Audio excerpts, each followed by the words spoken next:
अच्छा एक बात बताएं आपको, हमारे द्वारा किए गए भगवत भाव जीवन में उतर रहे हैं, मन में उतर रहे हैं, बुद्धि में उतर रहे हैं, इसका एक प्रमाण स्वप्न में प्राप्त होता है। आप कथा सुनते हैं, सेवा करते हैं, नाम जप करते हैं, और स्वप्न को आप मिथ्या मत मानिएगा। स्वप्न एक ऐसी स्थिति है जिस स्थिति में आप सो जाते हैं और सोने के बाद एक प्रकार से मृतक हो जाते हैं, और मृतक होने के बाद वहां ना गाड़ी है, ना साधन है, ना घर है, ना व्यापार है, ना धन है, सब कुछ आप ही बन जाते हो। आप ही धन बन जाते हो, आप ही गाड़ी बन जाते हो, आप ही सवेरा बन जाते हो, आप ही रात बन जाते हो, आप ही वृक्ष बन जाते हो। ये स्वप्न में दिखने वाली जो दुनिया है ये है नहीं, ये कौन है? ये हम ही बन जाते हैं वहां जाकर के। हमारे साधुओं ने, संतों ने, ऋषियों ने इस बात को प्रमाणित किया कि व्यक्ति के हृदय की वास्तविक स्थिति उसके स्वप्न में दिखाई देती है। अनंत कथाएं सुनने के बाद भी, नाम जप करने के बाद भी, वृंदावन गमन करने के बाद भी, माला फेरने के बाद भी स्वप्न में आपको वो दिख रहा है जो नहीं दिखना चाहिए। वह दिख रहा है जिससे आप भयभीत हो रहे हो। या सीधी बात, ना भय की कोई वस्तु दिख रही है, ना ऐसी कोई वस्तु जो नहीं दिखनी, बस संसार दिख रहा है, तो भी आप अपने हृदय का आकलन लगा सकते हो कि यहां है मेरी स्थिति। कई ऐसे साधक हुए, वे रात्रि में स्वप्न जो देखते थे ना उसको अंकित करते थे, कहीं ना कहीं उसको लिखते थे, जो भी उनको स्मृति में याद आया। क्योंकि स्वप्न का एक स्वरूप होता है कि सुबह उठने के एक क्षण बाद ही आप विस्मृत होने लग जाएगा, भूलने लग जाओगे आप। 2-4 घंटे बाद जो आप बता रहे हैं वो कई बार आप मनोभाव से बनाते हैं। स्वप्न वास्तविक याद सबको नहीं रहता, पर कहीं ना कहीं हमको अपनी स्थिति पता चल जाती है कि किस तरीके का स्वप्न हम देख रहे हैं, वो हमारी आंतरिक मन की स्थिति दिखाता है।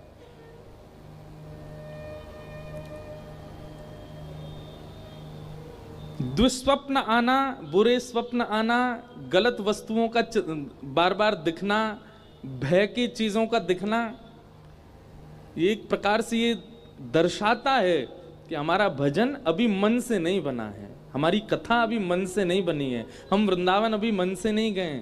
हमने अपने ऋषियों को, गुरुओं को, साधुओं को, महापुरुषों को मन से प्रणाम नहीं किया है। 2 स्थिति बनेंगी यदि मन से होगा तो, या तो स्वप्न में कुछ दिखेगा ही नहीं, सोओगे तो ठीक सीधे सुबह ही उठोगे, और या फिर दूसरी स्थिति बनेगी कि स्वप्न जब भी देखोगे तो उसमें कोई निकुंज की लीला ही दिखेगी, निकुंज के भाव ही दिखेंगे।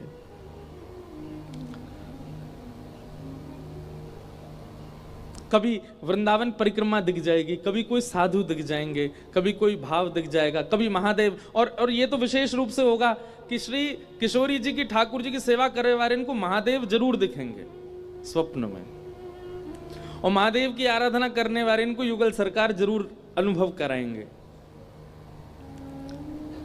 श्री हनुमान जी का नित्य चिंतन करने वालों को श्री राम स्वरूप का दर्शन हो सकता है, मतलब विपरीत प्रेम का आभास होता है चित्त में। पर हमें क्या दिखते हैं? हमें सांप दिख रहे हैं, कोई को ब्याह दिख रहा है, कोई मरो भयो दिख रहा है, अपनों ही ब्याह दिख रहा है, कभी खाते हुए दिख रहे हैं, कभी रोते हुए दिख रहे हैं, कभी भागते हुए दिख रहे हैं। मन की स्थिति आपका स्वप्न बताता है कि आप किस स्थिति में हो, किस स्तर पर आ चुके हो। स्वप्न को मिथ्या मत मानिएगा। उसके लिए क्या करें? तो एक तो वैदिक नियम है जो कि श्रीमद् भागवत ने आज्ञा की है, गजेंद्र मोक्ष का पाठ किया करो। रात्रि शयन से पूर्व हाथ पैर धो करके अगर आप कर सको तो श्री गजेंद्र मोक्ष का पाठ करो। दुस्वप्न नाश, दुस्वप्नों का नाश होता है। और या फिर सोने से पहले कथा की कोई लीला, ठाकुर जी की कोई लीला, ठाकुर जी का कोई भाव, उसका दर्शन करो, उसका चिंतन करो और फिर शयन में जाओ।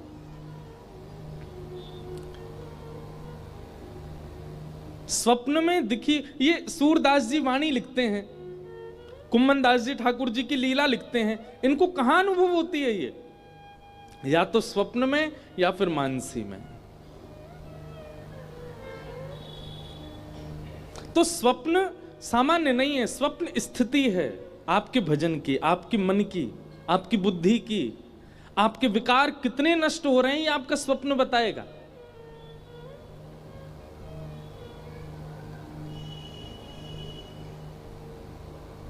और ये सप्ताह कथा का क्रम,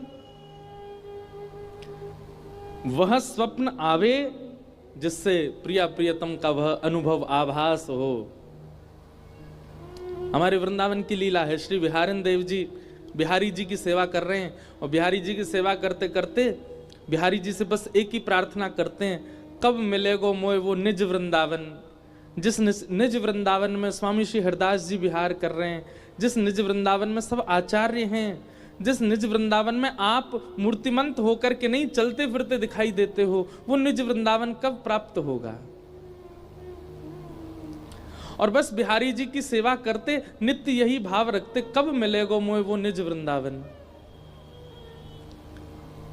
एक दिन यमुना जी के तट पर बिहारी जी का अभी मंगला नहीं हुई है, बिहारी जी का अभी उत्थापन नहीं हुआ, उससे पूर्व स्वयं स्नान के लिए यमुना जी गए। अब देखो कहां कब अनुभूति हो जाए ये भी हम कह नहीं सकते।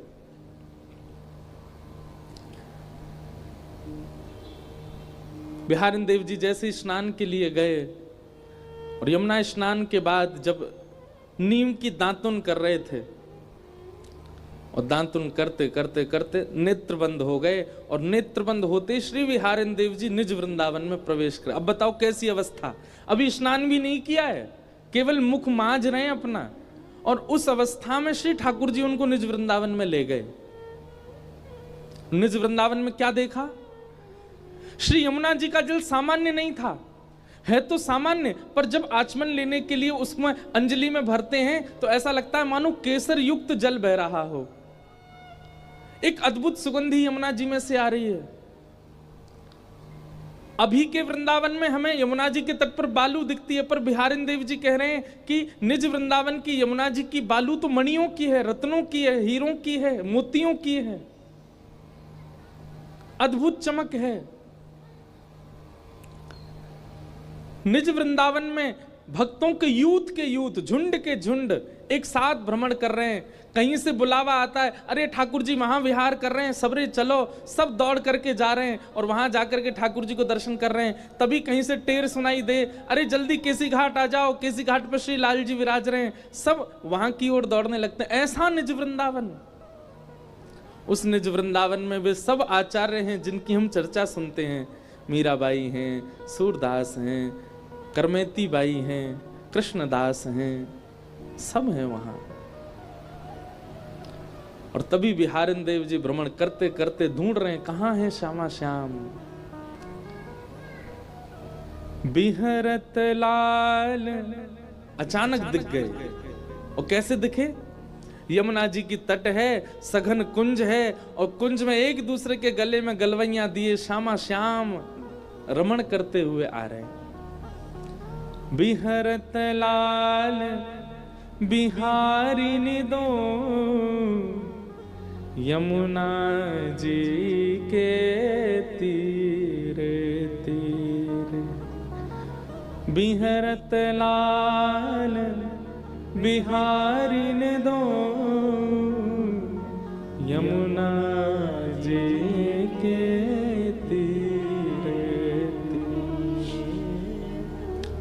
इतना अद्भुत दर्शन होता है श्री बिहारिन देव जी को। ठाकुर जी किशोरी जी को देख रहे हैं, किशोरी जी ठाकुर जी को देख रही हैं। किशोरी जी की गुलाबी चुनरी, ठाकुर जी की पीली चुनरी, वो भी नीचे आपस में मिल रहे हैं। ठाकुर जी के नेत्र किशोरी जी के नेत्रन से मिल रहे हैं।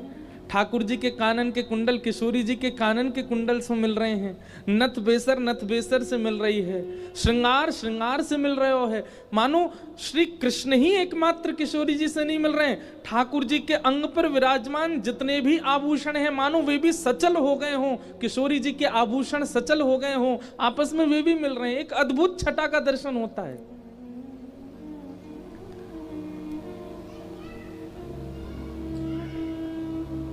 बिहारिन देव जी दर्शन कर रहे हैं और अवस्था क्या है, दातुन कर रहे हैं, और दातुन करते करते निज वृंदावन का दर्शन। तभी जोर की ध्वनि आई, श्री हरदास, अरे श्री हरदास।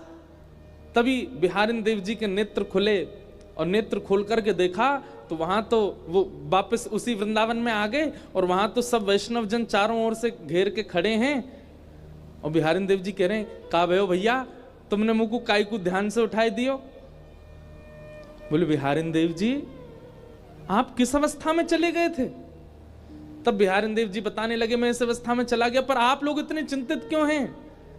तो किसी ने कहा, बोले आपको 3 दिन हो गए यहीं बैठे बैठे और 3 दिन से दांत माज रहे हो, मसूड़ों से रक्त निकल रहा है आपके, और इतना ही नहीं 3 दिन से बिहारी जी शयन अवस्था में ही हैं, आप यहां बैठे हैं, सेवा ही नहीं हुई वहां ठाकुर जी की।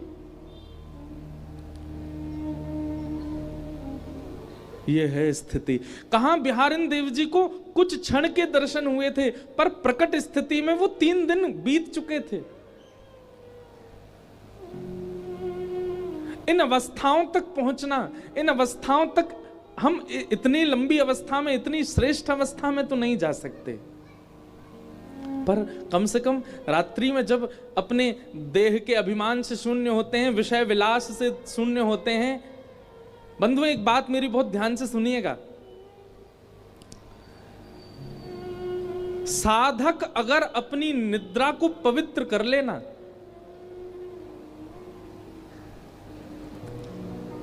जब आवश्यक है तब अपने गृहस्थाश्रम के भाव का निर्वहन करे, परंतु अन्य भावों में यदि वो अपनी निद्रा को, अपने रात्रि शयन को यदि पवित्र कर ले, शुद्ध कर ले, जैसे दिन भर वो पवित्र अवस्था में रहता है वैसी पवित्र अवस्था में रात्रि शयन में अगर जाए ना, तो निश्चित है, हम व्यासपीठ से दावा देकर के कह रहे हैं कि रात्रि के स्वप्न में उसे प्रिया प्रियतम का निश्चित आभास हो जाएगा, बस वो शुद्ध अवस्था में निद्रा में जाए। और कम से कम हमारे युवा भाई बहन जो अभी ब्रह्मचर्य में ही हैं, कम से कम वो ही इस बात का प्रयास करें। वह चिंतन, वह छवि, हम कई बार बताएं आपको, हम कोई अपनी प्रशंसा के भाव से नहीं करें, कई भाव व्यास मंच से वो निकल आते हैं जो कहीं पढ़े भी नहीं गए हैं। कई बार ऐसा होता है कि कोई पद देखा, कोई लीला देखी, पर वह लीला जितनी लिखी हुई थी उससे अधिक दिखने लग जाती है, अधिक समझ में आने लगती है, अधिक उसका वर्णन आने लगता है। और ये कब संभव होता है? जब कहीं ना कहीं हमारा मानसिक भाव शुद्ध हो, हमारे मन शुद्ध हो, और मन की शुद्धता का एकमात्र उपाय है श्रीमद् भागवत की कथा। यहां ज्ञान के जो कड़वे नीम खिलाए जाते हैं ना, वो कड़वे नीम औषधि हैं, ताकि रसगुल्ला खा सको, ताकि गुलाब जामुन खा सको, ताकि गाजर का हलवा खा सको। खूब नीम खाई होगी तो फिर बाद में कुछ भी मिठास खाओगे तो शुगर लेवल बढ़ने में थोड़ी आसानी कम रहेगी, जल्दी नहीं बढ़ेगा। ठीक वैसे ही ब्रज की लीला, ठाकुर जी की अंतरंग लीला, बाल लीला, ये सब तो मिठास है। सीधे उसके आश्रय में चले जाओगे तो कहीं ना कहीं रोगी बनने की संभावना ज्यादा है। रोगी बनने की संभावना मतलब कहीं ना कहीं वहां दोष दिख जाएगा आपको।